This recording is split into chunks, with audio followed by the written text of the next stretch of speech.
그럼 이제 양도세 중과가 부활하면 어떻게 되느냐? 2주택자 같으면 20%, 3주택자는 30% 중과세율입니다. 그리고 종부세도 강화가 됩니다. 그렇기 때문에 이런 거 저런 거 생각해 보다 보면 이젠 다주택자 되면 안 되겠대 라는 생각을 할 수가 있고요. 지방에 있는 집들을 던지고요. 서울 외곽을 팔고요. 빌라를 팔고 오피스텔을 팔지 여러분들이 다 좋아하는 서울에 있고 신축이고 역세권이고 대단지고 이런 집들을 팔지 않습니다. 지방에 세 채 들고 있으면 다주택자 적폐가 되고 강남에 한 채를 가지고 있으면 똘똘한 한 채가 되는 거는 지방에 고루고루 퍼져 있는 자금들이 한쪽으로 쏠리게 되다 보니까 서울 집값만 미친 듯이 올라가게 되는 것입니다.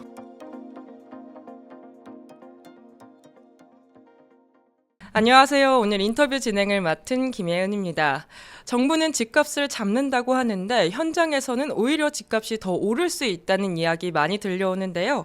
그래서 오늘은 정책 발표 이후에 집값이 왜 더 오르는지 그리고 앞으로 어디에 더 기회가 있을지 관련 이야기 김재경 소장님과 함께 나눠보도록 하겠습니다. 소장님 안녕하세요. 네, 반갑습니다. 투미 부동산 컨설팅 김재경 소장입니다. 네, 소장님 현장에서 보시는 이제 부동산 시장 분위기 어떻게 흘러가고 있을까요? 딱 지금 현재 부동산 시장을 어떻게 표현해 드리냐면 폭풍전야라고 말씀드립니다. 그러니까 진짜 집값 상승이 목전에 있다라고 저는 생각하고요. 그냥 상승은 사실 지금도 하고 있습니다. 뭐 아시는 분들은 아시겠지만 지금 강남 같은 경우는 연일 신고가를 찍고 있고요. 강남이 아니라 하더라도 비강남권역들 역시도 지금 서울 같은 경우는 거래들이 꾸준히 되고 있어요.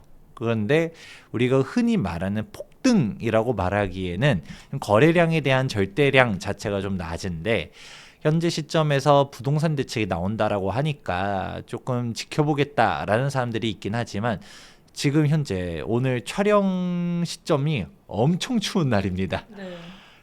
이제 엄청 추운데 이렇게 추운 날씨를 뚫고서도 부동산을 이제 상담받으러 오시고 투자하시려고 오시고 계약하시는 분들이 정말 많다라는 것도 정말 놀랍다라고 볼 수 있습니다. 그렇다 보니까 본격적인 상승이 저는 2026년도에 예상된다라고 보고 있고요. 여기서 좀 발 빠르신 분들은 지금 이미 작년 12월부터 지금 1월 달 빠르게 움직이고 있고, 그런데 이제 본격적인 상승이 나타나기 시작하면 조금 뒤늦으신 분들은 좀 어려울 수 있다. 이제 막차를 이제 버스 한번 놓치면 티켓 비용 올라가지 않습니까? 네. 이제 그런 사항들도 좀 고려해 보실 필요가 있다라고 먼저 말씀드리겠습니다. 그럼 2026년은 2025년보다 상승세가 조금 더 가파를까요?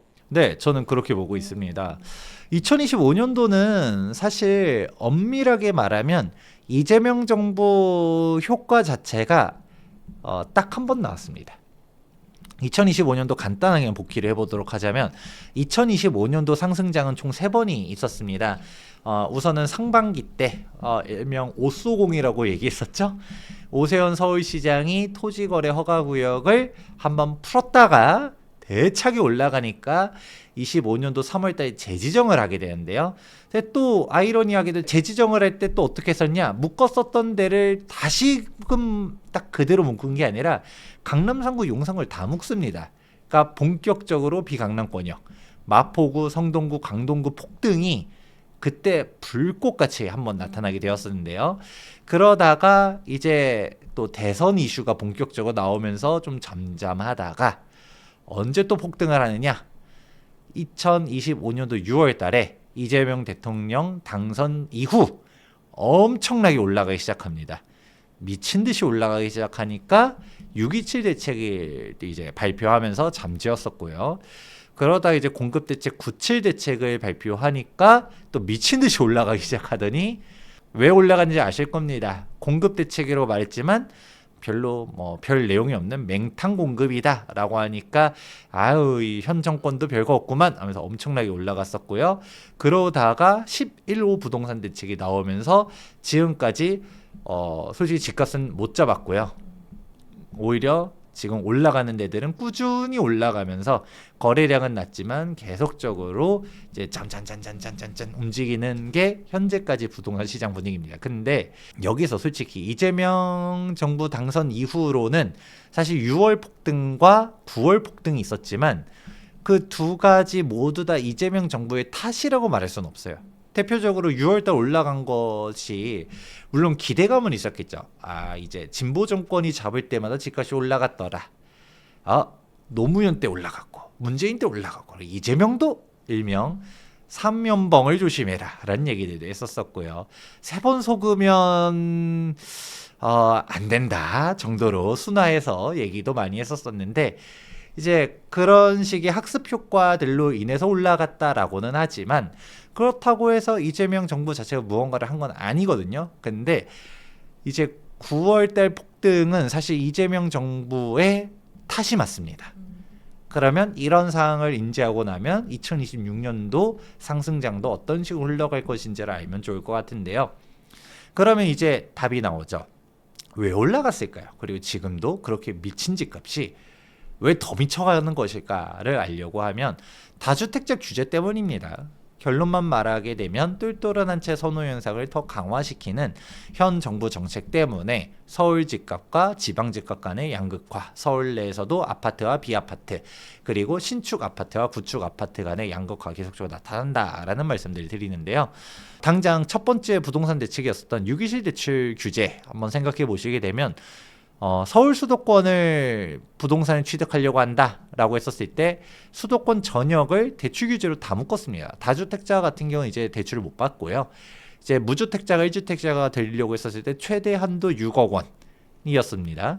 그런데 이제 거기까지도 그래 투기꾼들 대출 받아서 집 사는 걸 막아야겠다라고 생각할 수는 있는데 중요한 거는 9월달에 왜 올랐을까요? 9월달에 올라간 게 대출로 막는다 하더라도 집을 사고 싶은 사람들이 그만큼 많다라는 거고요. 현금 들고 있는 사람들도 생각보다 되게 많습니다. 그런데 9월달은 왜 올랐느냐? 97 부동산 대책에서 힌트가 있습니다. 97 대책을 발표했었을 때 공급 대책을 했었지만 공급은 별게 없었었고요. 그러고 어떤 내용이 있었었냐? 바로 토지거래 허가구역 지정을 국토교통부 장관이 하겠다. 이제 지정 권한은 원칙적으로 시도지사가 있습니다. 국토교통부 장관은 시와 도의 경계선상에 있는 곳들을 할 때만 있었던 건데 이제는 그런 거 신경 안 쓰겠다가 첫 번째, 두 번째 같은 경우는 기존에는 집값 상승이 되게 빠르고 심할 때만 지정 이런 원래 사실 이거는 주거지의 지정도 아닌 거지만 아무튼 그런 식으로 지정을 하는 취지였는데 근데 이것도 이제 부동산 가격 상승이 나타나는 것뿐만 아니라 우려만 된다 하더라도 지정하겠다라는 사항이 있었습니다. 그러니까 당장 제가 노도강, 금강구 이런 곳들은 토지거래 허가구역 지정돼서 너무 힘들어요. 우리 풀어주세요라는 얘기를 하지만 풀면 어떻게 될까요? 풍선효과 나타나게 눈에 보이다 보니까 현 정부는 일단 풍선효과 소리 듣기 싫다. 그러니까 일단 선제적으로 지정한 거다라고 보시면 될 것 같고 그걸 거꾸로 그렇게 지정 실제로 했었죠. 11호 부동산 대책 발표되면서 97 대책에서 그런 예고편을 일단은 발표하다 보니까 특히 지방 사람들이 서울 주택 매수 기회 지금이 찬스다 하면서 무조건 오는 거죠. 지금 기회가 있을 때 사야 됩니다 하면서 앞으로는 갭 투자가 안 되겠네요 하면서 막 사들였었고 실제로 그렇게 가격이 막 치솟기 시작하는 게 11호 부동산 대책을 발표하면서 전격적으로 서울 25개구 전역, 경기 남부 12개 지역을 싹 묶었습니다. 근데 11호 부동산 대책도 그러면 일시적으로는 억누른다 하더라도 이게 집값 안정이 되느냐? 결국은 안 되는 게 11호 부동산 대책에서 조정대상 지역, 투기거래지구, 토지거래 허가구역 3종 규제 세트를 묶게 되었는데 조정대상 지역은 세금에 대한 사항, 투기거래지구는 재개발 재건축에 대한 규제, 그리고 마지막 이제 토지거래 허가구역은 실소유자만 매수해라라는 사항으로 요약해 볼 수 있습니다. 그런데 결국은 세금만 먼저 말씀드리도록 하자면 아무래도 이제 다주택자는 집을 못 삽니다. 다주택자가 조정대상 지역 내 주택을 살려고 한다. 2주택자부터는 취득세가 8.4%, 3주택자는 12.4%를 납부해야 되고요. 그리고 이제 다가오는 2026년도 5월 9일자로 양도세 중과 유예가 종료될 것으로 거의들 보고 있습니다. 연장은 아마 안 할 가능성이 90%라고 좀 보고 있고요. 그런데 이런 상황 속에서 그럼 이제 양도세 중과가 부활하면 어떻게 되느냐? 2주택자 같은 경우는 20%, 3주택자는 30% 중과세율입니다.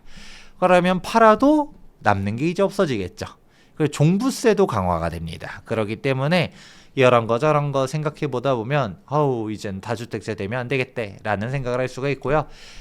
그러면 이런 부분에 대해서 옳다라고 생각하시는 분들 분명 있습니다. 다주택자들 때려잡아야지.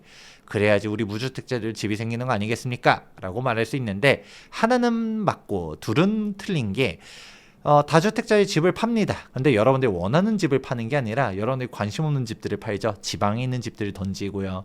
서울 외곽을 팔고요. 빌라를 팔고 오피스텔을 팔지 여러분들이 다 좋아하는 서울에 있고 신축이고 역세권이고 대단지고 이런 집들을 팔지 않습니다. 그렇다 보니까 또 오히려 어떻게 될까요? 지방에 세 채 팔아서 강남에 한 채를 못 사는데 지방에 세 채 들고 있으면 다주택자 적폐가 되고 강남에 한 채를 가지고 있으면 똘똘한 한 채가 되는 거는 이런 상황 때문에 내가 지방에 있는 집을 싹 팔아요. 싹 팔면 뭐합니까? 남겨야죠. 그러니까 서울에 한 채로 이런 식으로 가다 보니 부가 한쪽으로 이제 쏠리게 된 거죠. 지방에 고루고루 퍼져 있는 자금들이 한쪽으로 쏠리게 되다 보니까 서울 집값만 미친 듯이 올라가게 되는 것입니다. 그렇다 보니까 여러분들이 이런 집값 상승 얘기하다 보면 불편하실 수 있습니다. 왜냐하면 우리 동네는 진짜 안 올랐는데 도대체 어디가 올라갔단 겁니까? 라고 할 수 있겠지만 여러분들이 다 원하는 동네들은 지금 아주 뜨겁게 움직이고 있다. 이게 부동산 정책에 따른 부작용이다 라고 이해해 볼 수 있고요. 그럼 질문에 대한 답이 돌고 돌아서 나오는 것이죠. 2026년도에는 본격적으로 나옵니다. 왜냐? 2025년도 상승은 25년도 3월달 상승은 사실 이재명 정부랑은 상관이 없고요. 6월달 상승도 이재명 정부 때문이라고 말할 수는 없고요. 이제 9월 폭등이 이재명 정부의 정책 영향이 본격적으로 나타난 건데 11호 부동산 대책 이후로 지금 벌써 쭉 움직이고 있거든요. 본격적으로 이제 움직이기 시작하면 이제는 사람들 다 적응한 겁니다. 대책으로는 막을 수 없다라는 사항을 인지했기 때문에 이제 그러면 문재인 정부 시즌2가 되지 않을까라는 생각들을 더 강하게 하는 이유입니다. 네, 정부 정책이 이제 오히려 시장에 불을 붙였다 이런 이야기도 돌고 있는데 그럼 소장님이 보시는 형 정부의 부동산 정책에서 가장 실망스러운 부분이 있다면 뭐가 있을까요? 저는 재개발 재건축 규제가 제일 실망스럽습니다. 다주택자 규제 자체는 저는 글렀다라고 생각해요. 항상 실패했었고요. 근데 이런 식으로 갔다가 또 같은 짓을 반복하는 게 저는 그거에 대해서는 할 말이 없는데 근데 같은 실수를 반복할 수는 있어요. 이제 학습 효과가 없을 수 있죠. 아니면 저는 오히려 학습 효과가 있다라고 생각합니다. 지금 현재 보수고 진보고 다 떠나서 전 정치적인 얘기를 하고 싶은 생각이 없고요. 근데 지금 현재 보다 보면 어떤가요? 고위공직자들, 청와대에 계신 분들, 장차관님들, 그리고 여당, 야당, 의원님들을 보시게 되면 대부분 다 강남에 한 채를 가지고 있습니다. 이런 거를 보면 그분들은 이미 이런 정책들이 강남 집값 못 잡는다는 걸 이미 알고 있다고 저는 생각하고 있고요. 오케이. 근데 거기까진 그럴 수 있습니다. 강남 집값을 더 펌핑 시켜야겠다. 다주택자 규제에서 똘똘한 채를 강화시켜야겠다라고 판단하면서 그렇게 정책할 수 있다 쳐요. 근데 사실 이재명 정부의 공약을 보게 되면 재개발 재건축 활성화가 있습니다. 이게 문재인 정부와 이재명 정부의 가장 큰 차이점인데요. 문재인 정부는 그럴 수 있습니다. 문재인 정부는 재개발 재건축도 적폐로 몰아갔었거든요. 그래서 재건축 초과이익 컨소제 부활시키고 안전진단 강화시키고 재개발 재건축을 계속적으로 목살게 굴었습니다. 그렇다 보니까 사실 지금 현재 공급 절벽이 문재인 정부 당시의 규제 대책 그리고 박원순 서울시장 10년 기간 동안에 재개발 재건축 400개 넘게 해제시킨 부분들 인허가 다 박살낸 사항들이 현재 공급 절벽으로 리턴이 이제 오는 건데요. 근데 중요한 것은 공급 절벽 이렇게 찾아오니까 집값은 또 올라갈 게 이제 눈에 보여지는 상황 속에서 이재명 정부는 공급을 확대시키겠다라고 얘기하고 있습니다. 그러면 공급 확대를 하기 위해서는 3기 신도시 또 물론 있긴 하겠지만 사실 서울 집값이 엄청 비싼 거잖아요. 서울 집값을 잡기 위해서 그러면 서울 집값 안정을 위해서는 사실 재개발 재건축 활성화 시키는 것밖에 안 됩니다. 그 말고 공급이 있다라고 하면 말씀해 주세요. 근데 사실 공급할 만한 데가 없습니다. 그렇기 때문에 농담 반 진담 반 지금 용산 미군기지에다가 용산 국제업무지구나 아니 용산 공원 만들 부지를 죄다 그냥 밀어버려서 임대 아파트로 도배하는 거 아니겠냐라는 농담 반 진담 반이 있을 정도로 호러죠, 호러. 근데 이런 얘기가 나올 정도로 서울엔 빈 땅이 없어요. 그만큼 대규모 공급을 할 만한 땅이 없다 보니까 딱 하나 있네요. 용산공원 부지 이런 식으로 얘기 나올 정도인데, 근데 그럼 반대로 말하면 서울에 공급을 할 수 있는 방안은 재개발 재건축밖에 없습니다.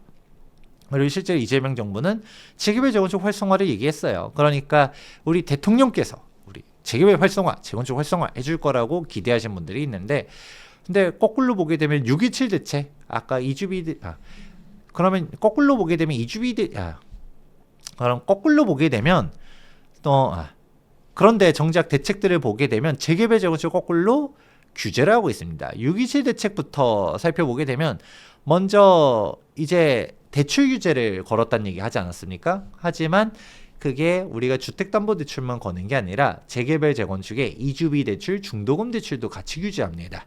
그 이주비가 안 나오고 중도금이 안 나오고 그러면 어떻게 사업 진행을 할 수 있을까요? 어렵죠. 물론 뭐 그 집 하나만 들고 있는 사람들은 문제가 안 생기는데, 사실 재개발 재건축을 딱 한 채만 들고 있는 사람보다도 재개발 재건축은 나중에 신축 아파트가 되면 입주해야지 라는 생각으로 보유하고 있고, 내 집 하나 있는 사람들이 사실 더 많습니다. 그런데 그런 분들한테 이주비를 안 해주고 중도금을 안 해준다. 그럼 어떻게 이주비를 받지 않으면 현재 있는 세입자를 빼줄 수 있을까요? 보증금을 돌려주기 어렵거든요. 그러니까 사업 속도가 더 지연될 것이고, 그렇다 보니까 국려지책으로 조합이 사업비 대출을 받아가지고 조합원들을 대여해주는 식으로 가는데, 근데 이게 사업비 대출 금리가 더 높습니다. 그럼 조합원들은 내가 뭐 그냥 주담대식으로 가게 되면 4%대 금리를 받을 것이, 사업비 대출로 가게 되면 6에서 8% 고금리를 받아야 된다? 그럼 이자 차이만 하더라도 이주 철거 기간 한 2년 정도 잡고 공사 기간 3년이다 라고 하게 되면 5년 동안 그 고금리를, 그러면 금융비용만 하더라도 몇 천만 원에서 진짜 억 단위로 나올 수가 있습니다. 지금 조합원들 입장에서 분담 금액도 너무 높아서 정비사가 힘듭니다. 그러니까 정부가 어떻게 해요? 용적률 인센티브 줘서 조합원들 분담금을 낮춰주도록 하겠습니다 라고 하지 않습니까? 그런데 정작 금융비용만 더 내게 되는 이런 상황. 뭐 우스갯소리로 이거 금융카르텔의 작업 아니냐, 은행들 배불리려고 조합원들 더 고금리 상품으로 몰아가는 거 아닙니까? 라는 얘기들도 할 정도로 도대체 이 짓을 왜 하는 건지 이해가 안 됩니다. 재개발 재건축 활성화랑은 전혀 도움이 안 되거든요. 그게 일단 첫 번째가 있는 것이고, 두 번째로는 이번에 11호 부동산 대책을 보면서 완벽하게 기대를 저버렸습니다. 무엇이냐면 조정대상 지역, 투기거래지구, 토지거래 허가구역 이 3종 규제 자체도 저는 다 말이 안 된다고 보지만, 적어도 투기거래지구는 지정하면 안 됐다고 생각합니다. 투기거래지구는 재개발 재건축에 대한 규제라고 말씀드렸어요. 그러면 재개발 재건축에 대한 규제를 하면 재개발 재건축 속도가 빨라질까요? 느려질까요? 느려지겠죠.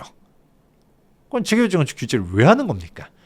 빨리 할 생각이 없단 겁니다. 그래서 대표적으로 조합원 지위양도 금지 규정, 그리고 5년 재당첨 금지 규정이 있는데, 이게 또 환장의 시너지를 냅니다. 5년 재당첨 금지를 한마디로 표현하면 관리처분 인가로부터 5년 동안 분양 신청하지 말아라 라는 규정이고요. 둘 다 투기거래지구일 때. 조합원 지위양도 금지 규정 같은 경우는 재건축은 조합 설립 인가로부터, 재개발은 관리처분 인가로부터 조합원 지위양도 금지가 걸리게 됩니다. 그러면 재개발 재건축 2개 이상 가지고 있으면 안 되지, 투기구나. 그렇게 많이 가져가면 어떡합니까? 라고 얘기할 수도 있겠지만, 그러면 5년 재당첨 금지 때문에 하나를 팔아야겠어 라고 했더니 조합 설립 인가 나면 못 판다면서요. 팔려고 했더니 못 팔아. 그러면 어떤 게 기다릴까요? 강제 청산이 다가옵니다. 감정평가 금액으로 된 재산이 헐값으로 처분돼요. 그러면 우리가 강북에서도 이게 몇 억 손실이 날 건데, 강남 혹은 진짜 비싼 재개발 재건축 같은 경우는 그냥 10억에서 20억씩 손실이 날 수 있거든요. 그거를 순순히 받아들일 사람이 얼마나 있을까요? 극단적이 되는 거죠. 그럼 퇴로를 막으면 어떻게 되나요? 쥐도 궁지에 몰리면 고양이를 물지 않습니까? 그러니까 어떻게 한다? 조합을 상대로 소송을 걸고, 소송을 걸어가지고 사업을 지연시키고, 5년 재당첨 금지였으니까 5년만 버티면 된다.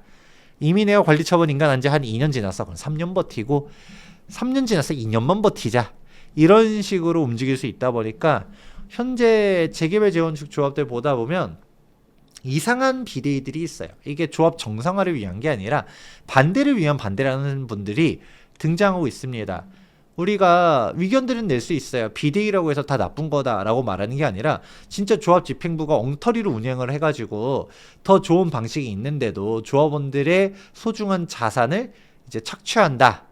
비용을 고비용 구조로 간다. 비판할 수 있죠. 근데 비대위가 나타나서 이거는 뭐 잘못됐고 조합이 나쁜 놈이고 조합장 나쁜 새끼 이래가지고 우리가 막 이렇게 해야 됩니다라고 얘기하는데 그러면 오케이 토론회를 한번 열자. 우리 그래 너네가 얘기하는 방식이 더 좋은 방식이면 한번 바꿔보겠다라고 했는데 정작 거기에 등장도 안 합니다. 왜 그럴까요? 그냥 이건 반대를 위한 반대니까요. 그래서 비대위가 보통은 내가 조합장 해먹으려고 하는 사람들이 거의 90% 이상이었는데 요즘은 정체를 알 수 없어요. 그 사람이 그래서 내가 조합장 하겠습니다라는 것도 아니야. 왜 반대를 하는 거야? 이런 사람들이 이제 벌써 하나 둘씩 등장하고 있는데 이게 들리는 현장들이 있거든요. 근데 그게 벌써부터 5년 재당청 금지 생각하면서 사업 발목을 잡는다. 이런 것들이 등장하는 것이죠. 그런 것들을 보면 이재명 정부가 과연 재개발 재건축 활성화할 수 있을까요? 이번에 공급대책 발표한다라고 12월 달에 얘기했었지만 12월 발표 못했죠. 1월 달로 밀렸습니다. 그러면 제가 한번 여쭤볼게요. 네. 아니 장관이 12월 달에 발표하겠다고 장담을 했는데 그 밑에 있는 직원들이 보고서를 안 올렸을까요? 올렸겠죠? 올렸겠죠. 근데 발표를 왜 안 했을까요? 전이랑 다를 게 없어서? 그렇죠. 발표를 했더니 97 대책이랑 뭔 차이가 있어. 이것도 맹탕이네. 그럼 이제 대책이 별게 없다라고 하면 사람들 또 어떻게 반응할까요? 또 막 오르겠죠? 그렇죠. 그러니까 그게 내용 보니까 페이퍼를 딱 보는 거예요. 보고서를 딱 받았어. 이게 뭐지? 하는 거죠. 그러니까 이거 안 되겠는데 하면서 1월 발표할 겁니다 했는데 지금 벌써 1월 말이거든요. 그렇죠. 1월 말인데 지금 발표가 안 되고 있어요. 네. 그게 뭘까요? 내부적으로 공급 대책이 답이 없다라는 걸 알고 있습니다. 그럼 또 이제 지방선거 가까워지니까 그래도 또 표심을 받아야 되잖아요. 그러니까 재개발 재건축에 대한 내용이 분명 공급 대책 나오게 되면 또 활성화 시키겠다라고 거짓말을 할 건데 속으시면 안 됩니다. 제가 재개발 재건축 전문이잖아요. 지금 제대로 진행되는 데들 말고서는 그냥 사업성 떨어지는 데들 개선시킬 거라는 생각을 하시면 안 됩니다. 단적으로 재건축 초과이익 환수제 폐지 내용이 있으면 그거는 될 거라 보는데 아니 재건축 초과이익 환수제 폐지 없이는 재건축 활성화 어렵거든요. 그런 사항들. 그리고 지금 아까 말한 조합원 지위양도 금지 규정 관련해서도 저는 이거 5년 재당청 금지 없애던가 조합원 지위양도 금지 규정 완화하던가 해야 되는데 이것저것 다 싫다라고 하게 되면 최소한 재건축 역시 재개발처럼 조합원 지위양도 금지 기간이 재건축은 조합 설립 인가로부터 재개발은 관리 차원 인가 시점인데 이거를 똑같이 일치시켜야 된다고 저는 봅니다. 일치를 시켜야지 그래도 관리 차원 인가 전에 분양 신청을 하니까 팔아야 되는 사람들은 팔 수 있게 해줘야 되겠죠? 근데 이런 것 저런 것도 없으면서 재개발 재건축 활성화를 하겠다라고 말하면 그냥 처음부터 활성화 해주고 싶은 생각은 없는데 해주기 싫다라고 말하면 또 사람들이 안 찍어줄 것 같으니까 아유 저 우매한 민중들 또 한번 속아봐라 라고 할 가능성이 높다. 그래서 전 재개발 재건축 활성화 진짜 필요하다고 생각하고 진짜 심각합니다. 지금 서울 공급 물량이 엄청나게 박살나 있는 상태인데 주택 공급을 하기 위해서는 결국 재개발 재건축 즉 정비사업밖에 없거든요. 정비사업 공급이 현 정부 내에서 규제만 더 늘어나고 있다. 이런 상황이 제일 실망스럽다라고 말씀드립니다. 네, 또 최근에 이제 이재명 대통령이 신년 기자회견에서 이제 국토교통부에서 현실적인 이제 공급 방안을 내놓을 거다 이런 식으로 말을 했잖아요. 곧 있으면 뭔가 종합부동산 대책이 나올 것 같은 느낌이 드는데 대책이 나온다면 어떤 내용이 담기게 될까요? 사실 별 내용 없을 거라고 저는 생각합니다. 네. 그러니까 별 내용 없을 거라고 생각하는 게 일부에서도 잠깐 말씀드리긴 했지만 12월 달에 발표한다라고 했단 말이죠. 네. 발표한다라고 했었는데 발표를 못 했어요. 그러니까 안 한 게 아니라 전 못한 거라고 생각합니다. 왜냐면 12월 달에 한 대 했었지만 내용을 보니까 별게 없고 이거 자칫 잘못해서 어정쩡하게 발표를 하면 집값만 더 자극시킬 거라고 생각하니까 발표를 못한 거고 1월 달 하겠다 했지만 1월 달도 지금 안 할 것 같은 분위기로 가고 있어요. 지금 벌써 1월 말이니까. 근데 그러면 2월 달에서 뭐가 달라질 것 같은가? 뭐 특별하게 달라질 것 같지 않습니다. 뭔가 내용이 색다른 게 있을 수도 있겠죠. 색다른 게 나온다 하더라도 뭐 참신한 무언가가 나올 수 있을지는 저는 잘 모르겠어요. 왜냐면 저는 이재명 정부와 문재인 정부와의 이제 규제의 차이점은 크게 세 가지라고 보고 있습니다. 우선 첫 번째로는 빨리 나오고 있고요. 이제 문재인 정부 때보다도 그리고 더 강하게 나오고 있고 마지막으로는 넓게 대책을 발표하고 있습니다.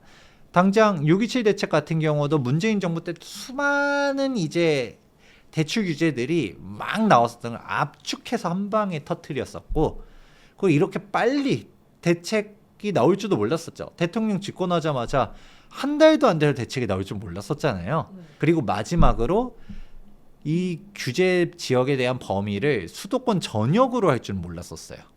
사실 뭐 서울 25개구나 아니면 경기 주요 지역들 이 정도까지는 할 수도 있었을 것 같은데 수도권으로 묶어버리니까 예를 들어 평택, 파주, 동두천 이런 데는 무슨 죄가 있나요? 인천도 지금 힘들다라고 하는데 아니 왜 우리 지역은 오르지도 않았는데 서울과 똑같은 규제를 이런 얘기가 나올 수밖에 없습니다.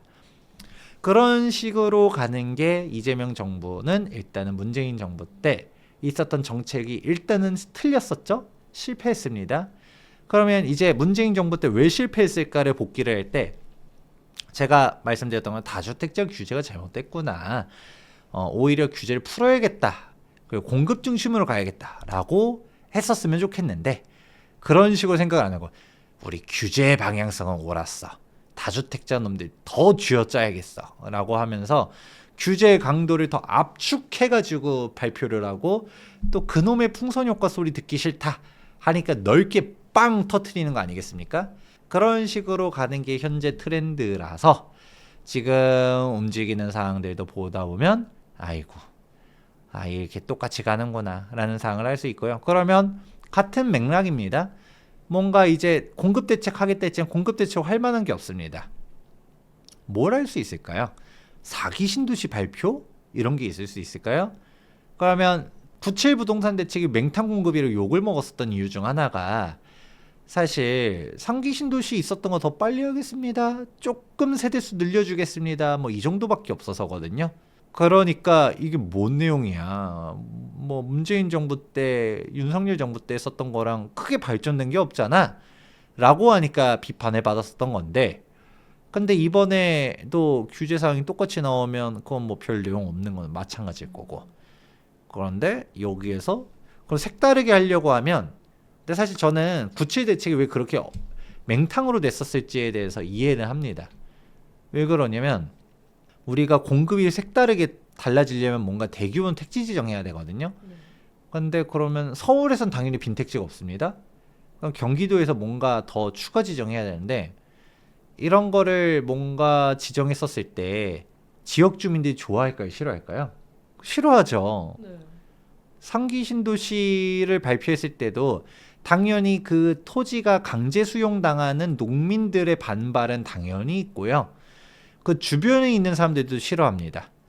상기 신도시를 막 발표하니까 그 주변 집값들이 잡힐 거 아니에요. 그러니까 이게 아이러니한 건데 지금 집값 상승의 문제는 서울이 엄청나게 오르는데 서울에는 공급할 만한 땅이 없어요. 그냥 경기도에다가 발표를 했는데 상기 신도시의 면면을 보다 보면 이제 1기 신도시보다도 가까운 서울에다가 지정들을 했습니다. 그러면 어떻게 되느냐? 대표적 2기 신도시 주민들이 반발을 했어요. 야 이거 2기 신도시는 버린 카드냐? 2기 신도시 아직도 일반 분양하고 있고요. 지금도 공사 중인 곳들 아직 많거든요. 그런 식인데 2기 신도시를 지금 아직 다 정비도 안 된 상태에서 1기 신도시보다도 더 서울 가까운 곳에 발표를 해버리니까 그 2기 신도시 다 버린 거냐 하니까 그 사람들을 달래주려고 발표한 게 뭐다? GTX였었던 것이고요. 근데 이제 또 3기 신도시를 또 발표했었는데 4기 신도시 그래도 집값 잡기 위해서는 발표해야 됩니다 라고 했었을 때도 발표할 만한 데들이 뭐 없습니다. 실제로 김현미 전 장관 시절에 3기 신도시 발표했을 때 이런 질문이 있었어요. 어떤 한 기자가 3기 신도시 면면을 보다 보니까 서울 동쪽에 있고 서쪽에 있고 근데 남쪽에는 없네요. 남쪽에 있다 하더라도 저 멀리 있네요. 그러면 이거 강남 집값 잡는 데는 뭐 영향이 없는 거 아닙니까? 라고 얘기하니까 김현미 전 국토교통부 장관께서 그 유명한 발언 강남이 좋습니까? 라고 되물었습니다. 제가 물어볼게요. 강남이 좋은가요? 좋죠. 좋죠. 그러니까 당연히 다들 강남이 좋다라고 얘기하는데 차마 그런 얘기를 한 게 김현미 장관 입장에서는 네 강남 집값 못 잡습니다라고 말은 못하고 왜 다들 강남 감당하니까라고 하는데 그게 강남 집값 못 잡는다라는 거를 상징적으로 보여주는 사건이라고 저는 생각합니다. 그런데 그래도 서울 동쪽이든 서쪽이든 발표를 해가지고 다른 서울에 대한 금액대 아니면 경기도에서도 다른 데를 집값 안정을 할 수도 있겠지만 이제는 발표할 만한 땅들은 다 발표했습니다. 저는 도시계획을 전공하거든요. 네. 이제 최근에 이제 박사학위도 받았는데 이제 도시계획으로. 근데 이제 중요한 거는 서울 수도권을 분류했었을 때 그린벨트를 푼다 하더라도 이제 더 이상 공급할 만한 땅도 없습니다. 어디까지 가야 되냐? 이제 동탄 밑으로 농지들이 있습니다.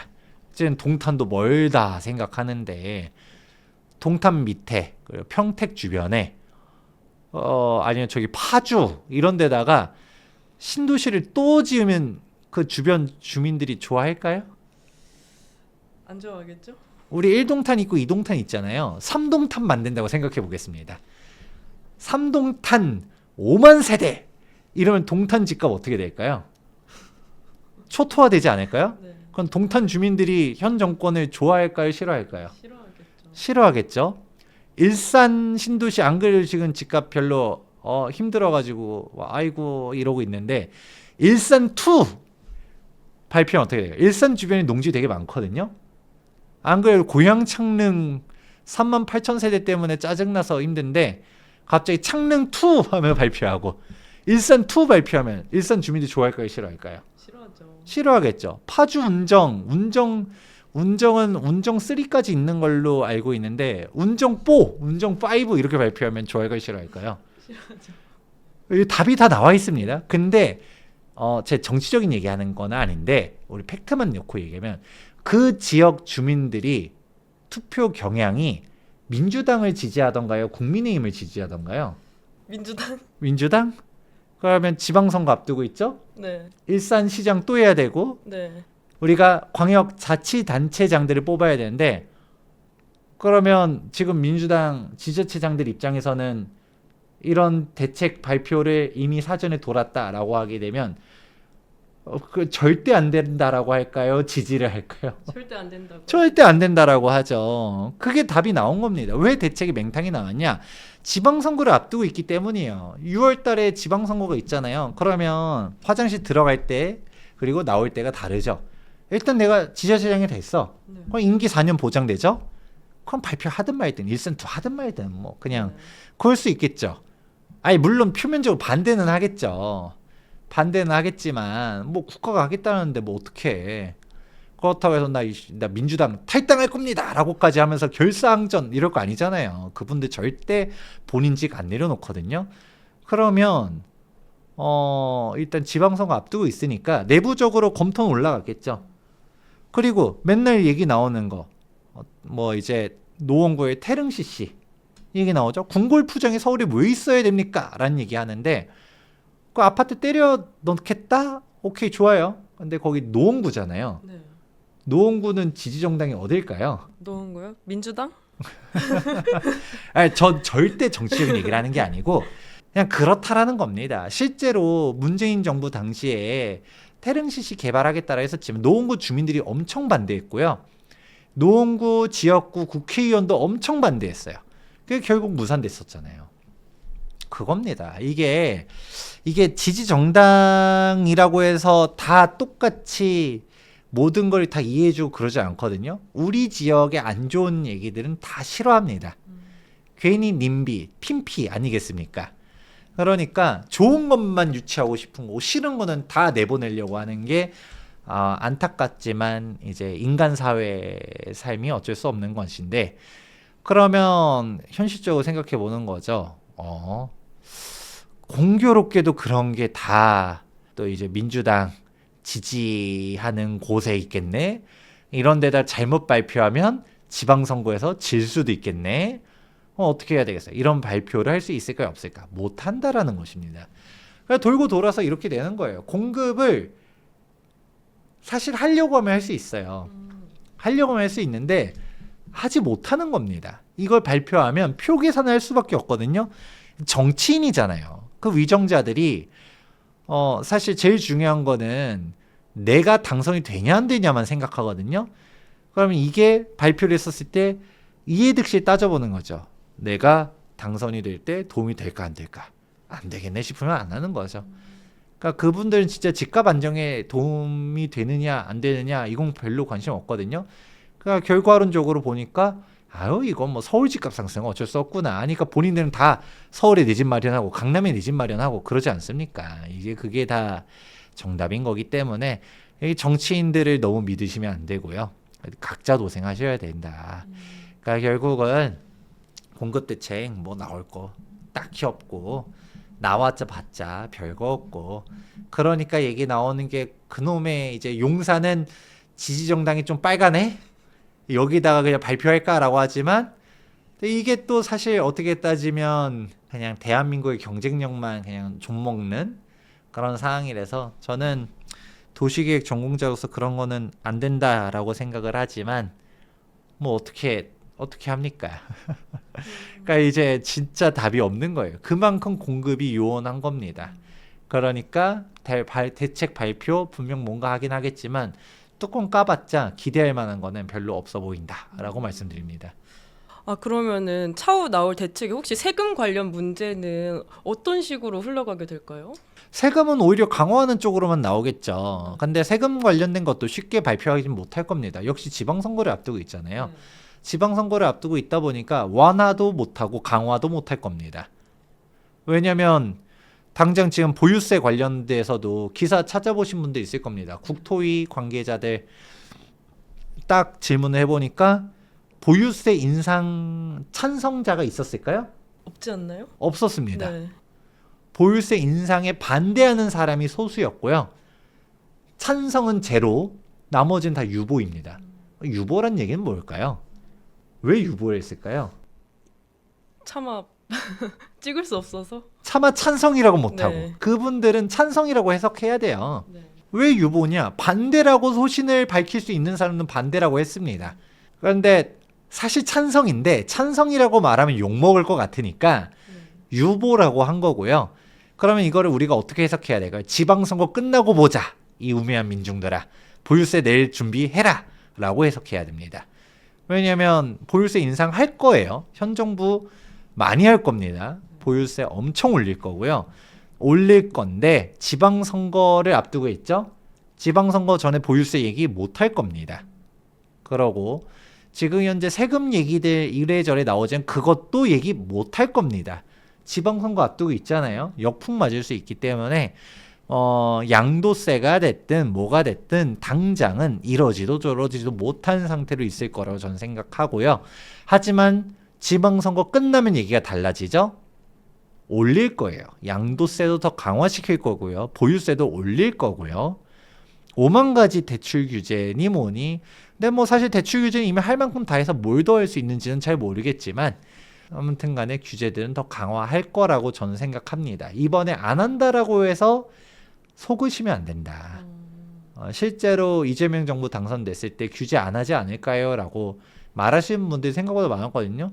2번 실패했는데 똑같은 실수를 3번 할까요? 라고 했는데 이미 되풀이하고 있죠. 그러니까 여러분들은 그냥 똘똘한 채 찾아가셔야 된다. 다주택자면 5월 9일 양도세 중과 유예 끝나기 전까지 빨리 싹 정리하셔서 한 채로 이제 세팅하셔야 된다라는 말씀 해드립니다. 근데 오히려 이런 혼란스러운 시기에 재건축, 재개발 관련해서 지금 진입하는 거는 어떻게 생각하세요? 제가 일부에서 재개발 재건축 엄청 뭐 기대하지 마세요라고 해놓고 네. 좀 말하기 좀 그런데 재개발 재건축에 대한 관심은 올해 더 뜨거울 거라고 봅니다. 네. 뭔 소리예요? 앞뒤가 안 맞잖아요. 라고 할 수 있는데 제가 일부에서 얘기했었던 사항은 현 정부에 대한 기대를 하지 말란 얘기였었어요. 현 정부가 재개발 재건축 활성화 시킬 것이냐 안 할 것이다. 뭐 재개발 재건축 관련 5년 재당적 금지, 조합원 취양도 금지 규정 그리고 재건축 초과이익 환수제 등등 해서 쭉 얘기들 해놨으니까 관심 있으시면 일부 먼저 보시고요. 그런데 그럼 규제가 강하면 이제 재개발 재건축 어렵겠네요 라고 하면 어려운 거 맞아요. 근데 왜 재개발 재건축에 대한 관심도는 더 높아지느냐? 신축 아파트 가격 상승이 미쳤습니다. 저는 항상 말씀드리는 게 돈 있으면 그냥 신축 사라고 말씀드리고 싶어요. 재개발 재건축 어려워지고 있어요. 공사비도 올라가고 사업성도 떨어지고 정부는 자꾸 숟가락 들고서 기부채나 삥 뜯으려고 하고 공공기여 강화시키고 임대주택 받아가고 그러면서 재건축 초과이익 환수금도 거두려고 하고 그냥 어떻게 해야지 조합원들은 더 이제 쥐어 짜가지고 돈을 더 가져갈까에 대한 고민들밖에 없어 보이거든요. 그냥 공급 활성화에 대한 의지가 없습니다. 그런데 돌고 도는 건데 재개발 재건축이 지연되면서 공급 감소가 더 강화되면 네. 신축 아파트 희소성은 더 높아질까요? 떨어질까요? 높아지겠죠. 신축 아파트 희소성이 더 높아지면 신축 아파트 가격이 지금 엄청 올랐지만 더 비싸질까요? 안 비싸질까요? 비싸지겠죠. 비싸지겠죠. 우리가 신축 아파트 좋은 거 몰라서 안 사는 건가요? 알아도 못 사는 건가요? 돈이 없어서 못 사죠. 돈이 되면 사면 돼요. 네. 돈이 되면 사면 되는데 내가 돈이 부족한 분들 입장에서는 나도 구축 싫어. 나도 신축 살고 싶어. 근데 신축을 살려고 하니까 돈이 부족해. 그럼 이제 신축이 될 구축, 신축이 될 재개발 빌라 이런 것들을 볼 수밖에 없거든요.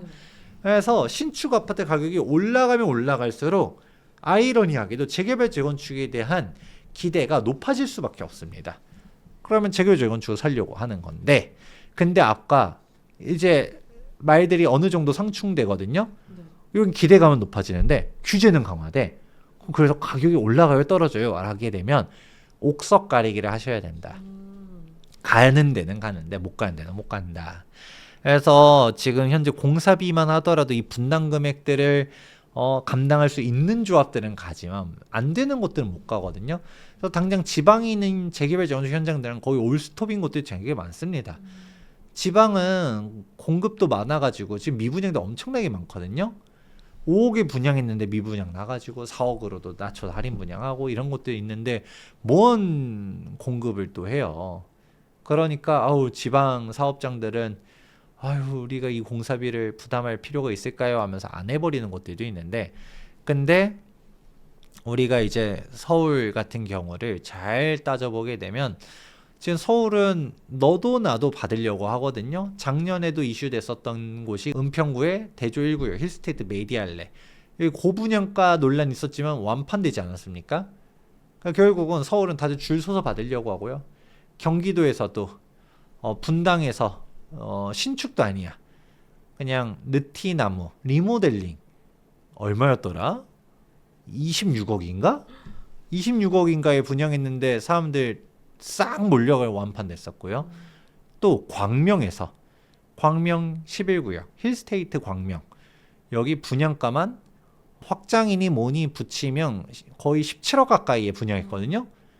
완판됐죠? 지금은 답이 안 나옵니다. 지금 서울 수도권은 집값 상승이 장난이 아니다 보니까 이런 것들을 보면서 지금 분양가도 높아지고 하니까 공사비가 늘어나도 일반 분양을 잘해가지고 좀 세이브를 할 수도 있지 않을까라는 기대도 있고 그리고 완공됐을 때 신축 아파트 가격 자체가 워낙 높다 보니까 지금 현재 강남만 비싼 게 아니라 마포, 성동, 강동구도 이제 30억 시대예요. 그러니까 신축 대장 30억? 그런데 이미 30억이면 2026년도 본격 상승하면 어떻게 될까요? 그냥 마포, 성동, 강동도 이제 평당 1억 찍습니다.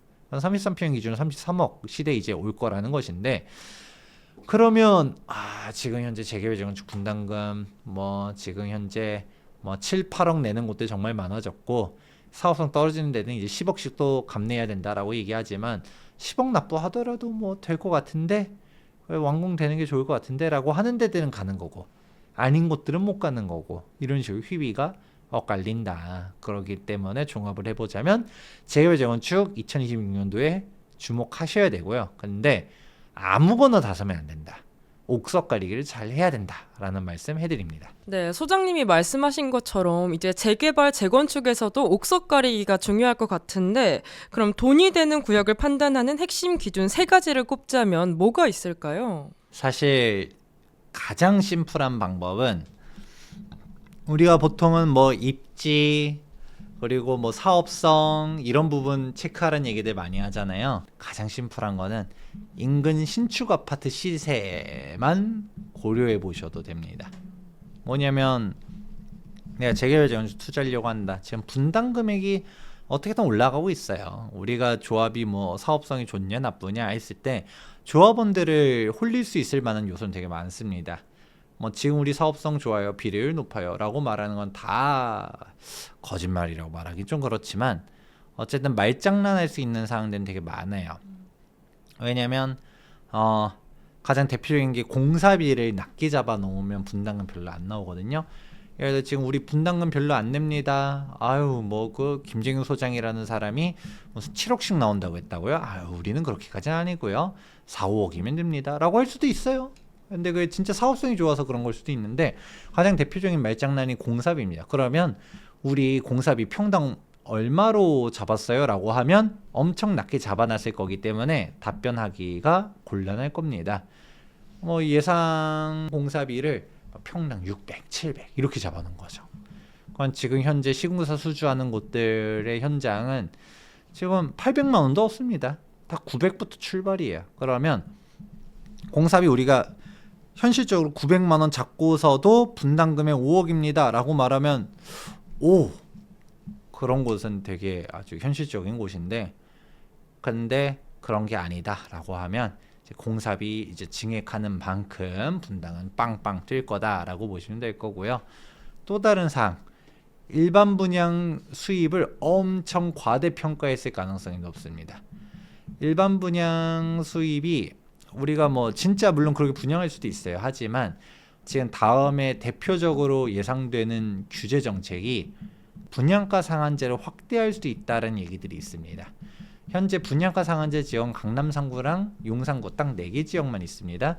그런데 이 4개 지역 외로도 서울 전역, 경기도 권역으로도 분양가 상한제 확대할 수도 있거든요. 그렇게 확대를 하게 되면 분양 수입 통제가 들어가지겠죠. 그런데 그런 거는 모르겠고, 우리 뭐 20억에 분양하겠습니다, 30억에 분양하겠습니다 플랜은 할 수 있겠죠. 근데 그렇게 분양이 안 되면 결국은 이 공사비를 누가 메꿔야 될까요? 조합원들이 메꿔야 됩니다. 그래서 지금 현재 진행되고 있는 재개발 재건축 지역들의 분담 금액이 얼마 선으로 지금 나오고 있는지를 현실적으로 보셔야 돼요. 기존에 있었던 정비 사업들도 진작에 우리가 갈 때는 뭐 우리 뭐 낮습니다라고 했었지만 결국 다 올라가거든요. 이걸 누군가는 부담해야 돼요. 속일 수는 없습니다. 지금 현재 트렌드가 분담 금액 5억은 미니멈이에요. 최소치가 5억이고요. 뭐 하다 보면 뭐 6, 7억, 7, 8억 하는 곳들 많이 늘고 있고요. 아직까진 분담금 10억은 일반적이진 않지만 벌써부터 10억 얘기 나오는 곳들도 등장하고 있습니다. 그런 식으로 하게 되면 이제 어떻게 생각해야 될까요? 아, 분담 금액 엄청 높네. 이거를 어떻게 내니? 라고 하는데, 우리 동네가 재개발 재건축 될 만한 곳인지 안 될 만한 곳인지를 딱 심플하게 볼 수 있는 거는 분담 금액을 더하면 돼요. 우리가 복잡하지만 그냥 심플하게 보면 매매 금액에서 분담 금액을 더하는 게 그게 총매가예요. 그러면 우리가 현재 지금 구축 아파트 가격이 15억이다. 분담 금액 사업성이 좋은 곳이면 모르겠지만 지금 현재 대부분 구축 아파트들 사업성이 없거든요. 분당은 10억이라고 볼게요. 그러면 25억이네. 근데 주변 시세를 보니까 강남이라서 45, 50억씩 해. 그럼 분당은 10억 내도 할만하겠네 할 수 있는데 주변 시세를 보니까 30억이야. 그래도 뭐 조금 뭐 이렇게까지 개고생하면서 얻을 만한 수익인 것이긴 하지만 그래도 수익은 있죠. 그래도 가자 할 수도 있겠지만 주변 시세가 20억이야. 뭐야? 배보다 배꼽이 더 커. 안 해. 이게 나오겠죠.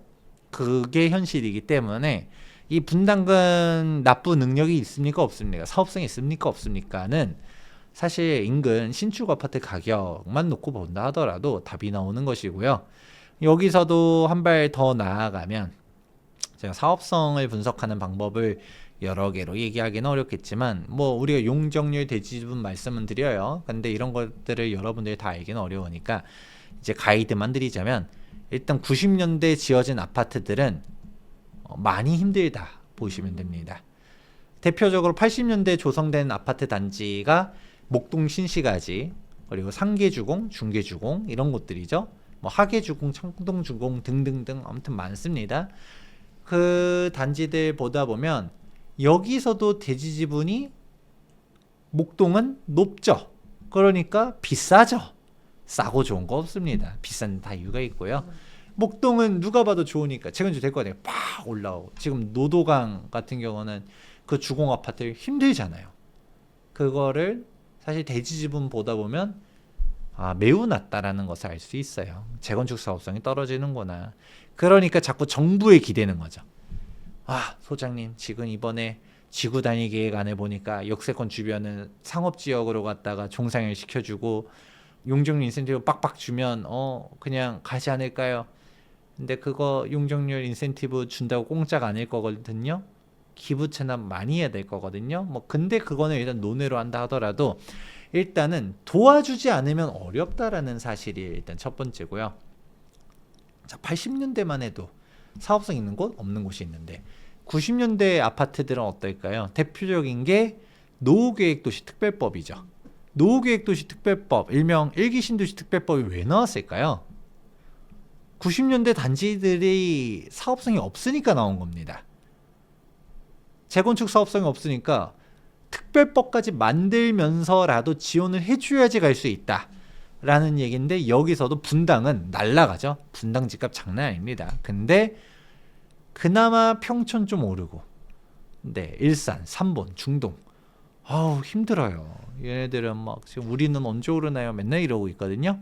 그게 왜 그럴까요? 그게 법에서 지원해 준다라고는 하지만 얼마나 잘 지원해 줄지도 잘 모르겠고 인근 신축 아파트 가격들도 좀 고만고만하고 그러니까 이게 진짜 어떻게 되는지에 대한 이런 생각들이 많다라는 것이죠.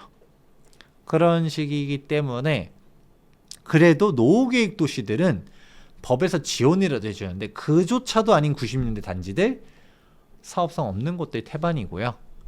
그러면 90년대 단지들을 넘어서 2000년대 단지들은 어떨까요? 진짜 답 없습니다. 그때는 이미 용적률 꽉꽉 채워가지고 막 200, 250, 300 이렇게 지은 데들 너무 많기 때문에 거기는 그냥 재건축 포기하시는 게 빠릅니다. 그냥 신축 사세요. 물론 이렇게 얘기하면 조금 그럴 수 있어요. 구축도 올라갑니다. 근데 구축이 올라가는 금액보다 신축이 올라가는 금액이 더 크거든요. 양극화라는 게 뭐예요? 여긴 떨어지고 여긴 오르고 이게 아니에요. 얘네들은 올라가도 상대방 비교 대상은 더 많이 올라가면 이것도 양극화거든요. 그러니까 나는 신축에 살고 싶은데 근데 신축 가기엔 돈이 부족해. 그럼 구축 살까가 아니라 돈이 부족해도 어떻게든 신축을 진입하셔야 됩니다. 혹은 될 것 같은 재개발 재건축을 옥석을 잘 하든가 이렇게 말씀드립니다. 또 이제 정부에서 추진 중인 신통기획 모아타운 중 투자금이 비교적 적은 소액 투자자라면 어떤 선택이 더 효과적일까요? 지금은 신통 모아 다 가지 말라라고 말씀 많이 드리고요. 네. 굳이 선택한다면 신통이고요. 모아나 도심복합이나 뭐 무슨 역세권 시프트나 뭐 이런 식으로 얘기들이 나오는 데들은 일단은 거르는 게 안전합니다. 왜 그러느냐? 일단 크게 두 가지 이유가 있어요. 우선은 도망친 곳에 낙원이 없습니다. 네. 사업성이 있으면 신통으로 갔을 겁니다. 근데 왜 다른 데로 갔었을까요? 신통으로 가기에는 우리가 재개발 재건축 도시및 주거환경정비법을 보게 되면 우리가 재개발 정비구역 지정 요건이 있습니다. 노후도, 과소필지, 호수밀도 이런 요건들을 맞춰야 되는데 근데 이런 법정 요건을 못 맞춘 거죠. 못 맞추니까 신통으로는 어렵겠네. 그럼 모아타운으로 후퇴해서 갈까? 도심복합으로 갈까? 역세권 사업으로 갈까? 이런 식으로 가는 거거든요. 그런데 이제 막상 그런 데들 도망간 곳 자체가 신축 빌라 쪽에 너무 많이 됐다거나 한 데들이 태반입니다. 그래서 신속통합기획 자체도 사업성이 다 있는 게 아니에요. 쪼개기가 많이 돼 있어가지고 돼도 약간 조금 난항이 이상하는 데는 곳들 되게 많습니다만 그래도 신통으로 갔다라고 하면 일단은 반은 걸러진 건데 다른 데들은 좀 쉽지 않다라는 게 일단 첫 번째. 그리고 두 번째, 다음 지방선거 2026년 6월달 지방선거에서 오세훈 시장이 연임할 수 있을 것 같은가 없을 것 같으냐? 저요? 없을 것 같아요. 없을 것 같아요? 아이고 그러면 안 되는데 이게 무슨 말이냐면 오세훈 시장이 돼야 된다 되면 안 된다라는 얘기가 아니라 재개발 재건축 조합에서 지금 제일 걱정하는 게 오세훈 시장의 운명입니다.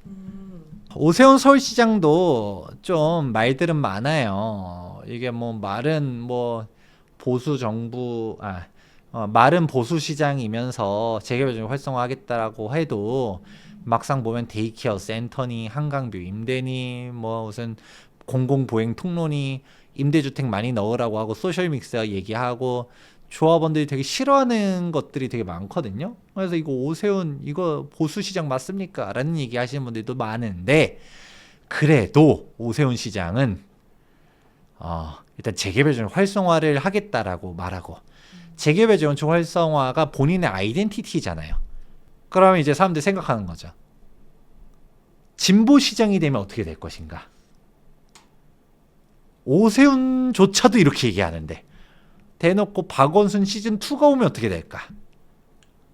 이걸 고민해 보는 거죠. 그럼 박원순 서울시장 시절에 어떻게 했었는지를 보면 알거든요. 재개발 재건축 400개 넘게 해제를 시켰고요.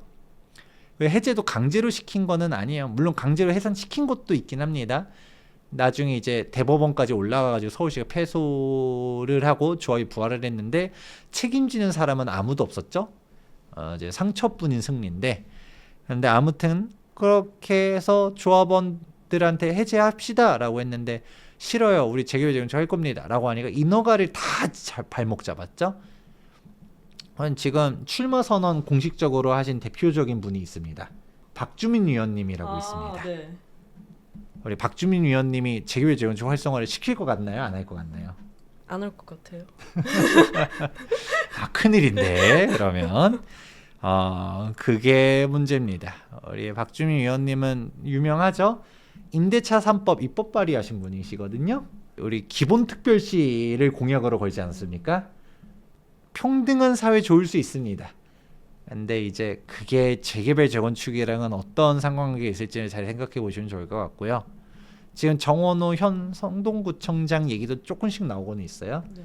근데 이제 당내 경선까지 진짜 뚫을 수 있느냐는 한번 가봐야 되는 거고 그러면 최악은 피할 수도 있겠지만 그래도 색깔이라는 게 분명 존재하긴 해요. 빨간색, 파란색, 뭐 진보 보수, 뭐 여야 이걸 다 떠나서 분명 오세훈 시장보다도 더 잘해줬으면 좋긴 하겠지만 그럴 수 있을까? 그러면 예를 들어 정원호 시장이 되면 그러면 소셜믹스 없앨까요?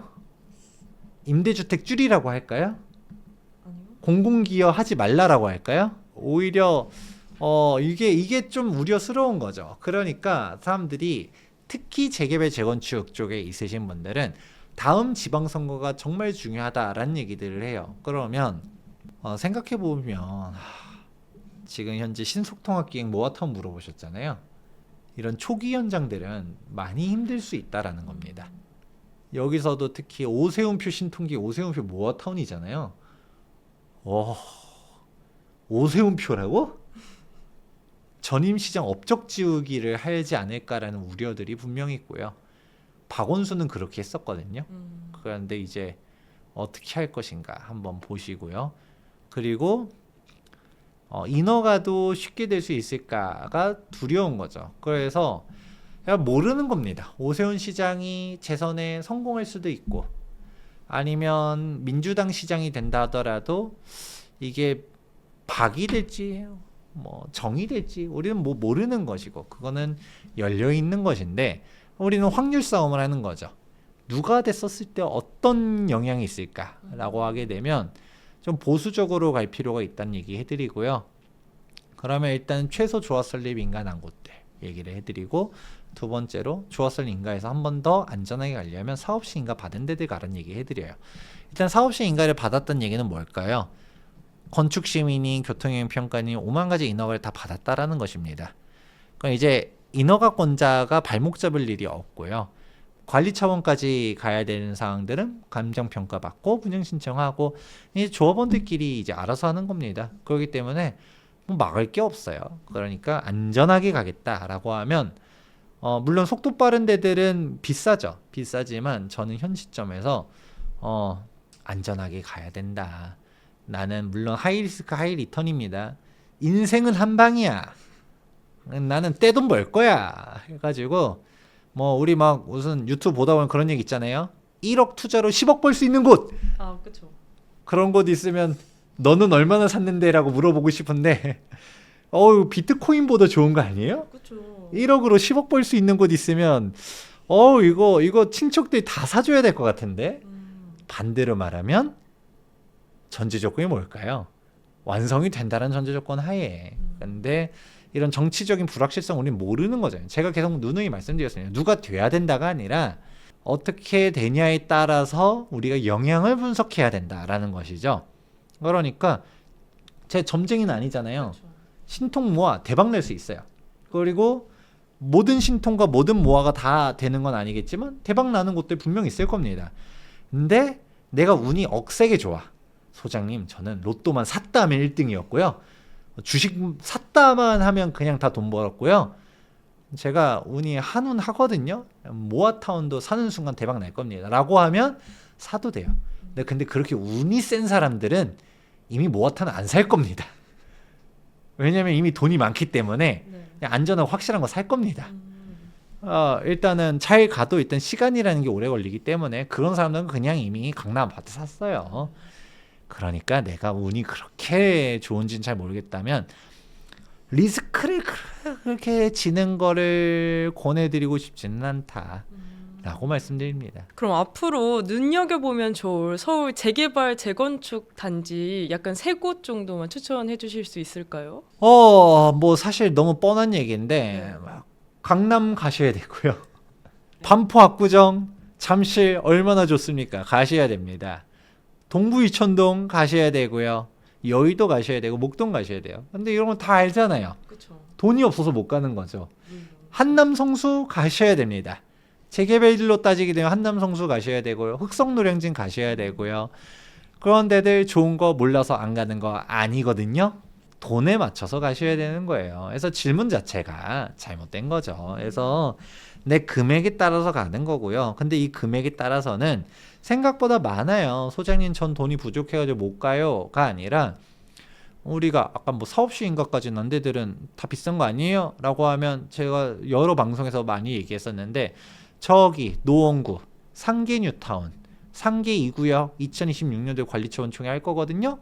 여기 투자금액 얼마? 2억으로도 아직 갈 수 있습니다. 괜찮죠. 2억이면 예정지도 요즘 어지간한 데들은 5, 6억씩 들어가는 데가 엄청 많습니다. 물론 그러면 이제 그 얘기 할 겁니다. 소장님 상기동은 싫어요. 그럼 제가 할 말이 없습니다.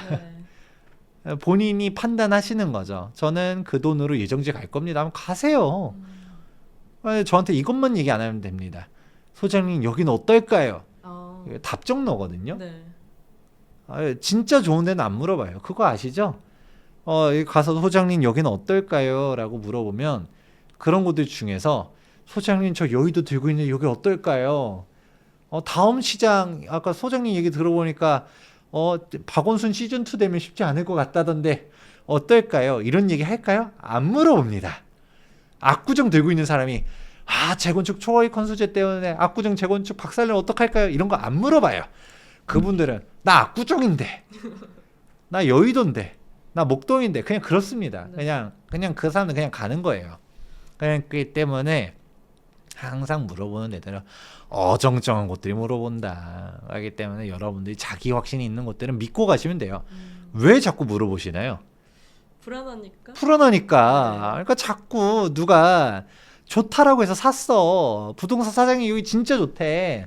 뭐 유튜버가 여기 대박 난대 해서 샀어. 근데 재개발건축 전문가인 김재웅 소장이 자꾸 또 얘기하는 거 보니까 좀 불안해. 현 정권도 좀 불안하고 다음 시장도 불안하고 그러니까 확신이 없는 거죠. 그래서 물어보는 거거든요. 자기 확신이 있으면 저한테 묻지 않아도 됩니다.